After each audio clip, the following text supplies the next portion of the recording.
How Cats Conquered Egypt, the strangest battle in history. In the vast timeline of human conflict, some battles are remembered for their scale, others for their bloodshed. But few are remembered for their sheer absurdity. Let's go back to 525 BC. At this time, the world is ruled by empires. The Persians, led by Cambyses II, are on the rise. Egypt, an ancient and proud civilization, stands as one of the last unconquered prizes in the Near East. Cambyses, the son of Cyrus the Great, had already proven himself as a capable and ruthless leader. He wanted Egypt not just for its riches, but to complete his father's vision, a unified empire stretching from the Indus to the Nile. But Cambyses knew one important thing. He couldn't win Egypt by force alone.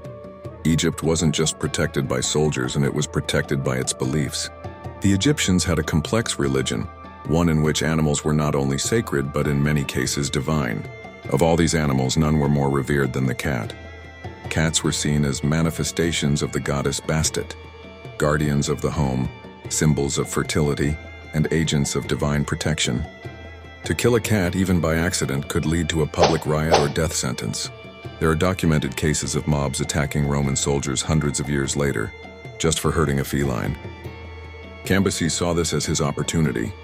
According to Herodotus and other later historians, when Cambyses launched his campaign toward Egypt, he prepared not just weapons and men, but animals.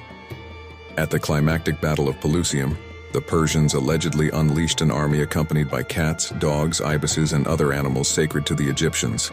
Some reports go further, claiming Persian soldiers painted cats on their shields or held them up in front as they marched toward battle. This wasn't just a tactic, it was psychological warfare. Now imagine being an Egyptian soldier. The enemy advances, but they're holding your gods in their arms. Your arrows could strike a cat, a sin worse than killing a man. Your sword could accidentally spill the blood of a divine creature.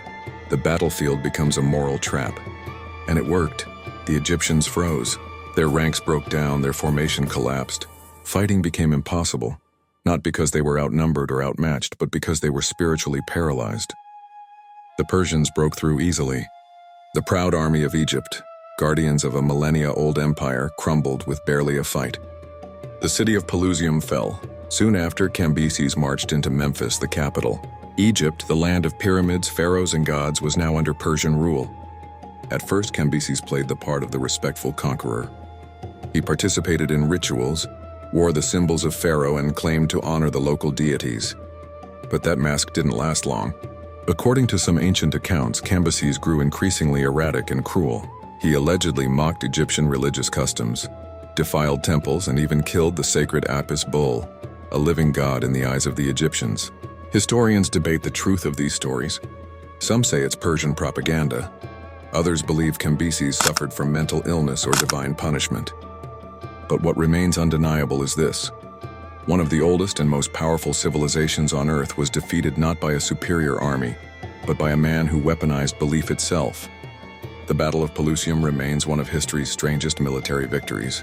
It forces us to ask uncomfortable questions. How far should a commander go to win? Is exploiting religious devotion a form of brilliance or unforgivable cruelty? Can belief be turned against the very people who cherish it most? In the end, a battle that began with swords and ended in silence left a message carved in the stones of time.